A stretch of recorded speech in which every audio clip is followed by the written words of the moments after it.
C'est beau, Dan. Ah ouais? Bonjour, mesdames, messieurs.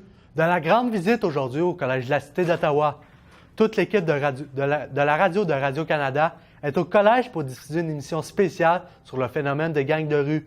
Sur place, on va retrouver notre journaliste Daniel Tremblay. Bonjour, Daniel. Daniel, Radio-Canada a mis le paquet pour parler des gangs de rue. Les Olympiques de Gatineau sont de retour à la maison à la suite de leur difficile voyage dans les Maritimes. 6 défaites en 7 matchs. La formation de Mario Duhamel voudra renouer avec la victoire ce soir contre les Screaming Eagles du Cap-Breton. Renaud Bourbonnais assiste à l'entraînement ce matin au Centre Robert-Gartin. Renaud, que se passe-t-il avec les Olympiques? 15 meurtres et 55 fusillades. Ottawa est devenu un théâtre de violence lié aux gangs de rue. Le sujet des gangs de rue fait d'ailleurs l'objet aujourd'hui d'un forum de discussion enregistré au Collège de la Cité à 16h30 et diffusé en direct sur la page Facebook de Radio-Canada. On en parle avec Marca Bellavance, qui est à la cafétéria du collège où va se dérouler l'émission. Marca, Ottawa bat des records cette année? C'est au tour de l'Université d'Ottawa d'être ébranlée par un scandale de nature sexuelle. Une activité étudiante récompensant les élèves pour des actes dégradants a été exposée au grand jour, provoquant de vives réactions sur le campus. Félix-Antoine Dassou est à l'Université d'Ottawa. Félix-Antoine, le recteur a pris du temps pour prendre position.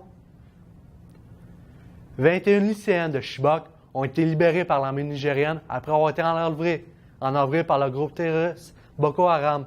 Les retrouvailles avec leurs familles ont eu lieu à Abuja et elles ont raconté leur histoire durant les 2 ans de captivité. Devant l'ambassade du Nigeria à Ottawa, nous retrouvons Aminata Farmo. Aminata, une cérémonie a été célébrée en leur honneur. Comment Gloria Dam, l'une des lycéennes, a vécu sa détention? Des travaux urgents à l'usine de pompage du secteur de Masson-Angers forceront la ville de Gatineau à déverser plus de 20 millions de litres d'eau usée dans la rivière du Lièvre. La station cessera de fonctionner pendant 48 heures dès lundi prochain. Notre journaliste Samuel Gagné-Savoie est à l'usine de pompage de Masson-Angers à Gatineau.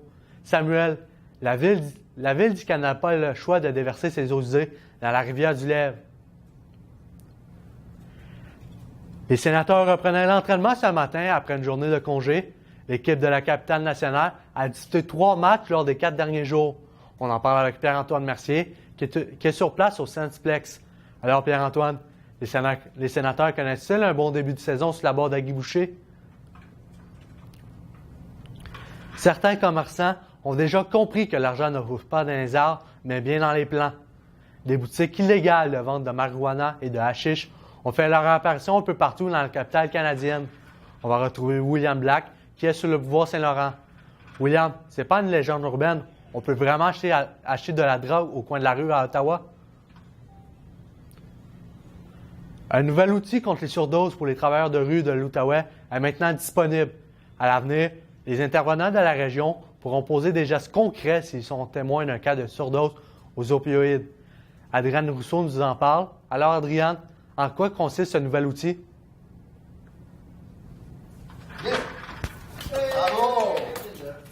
Super!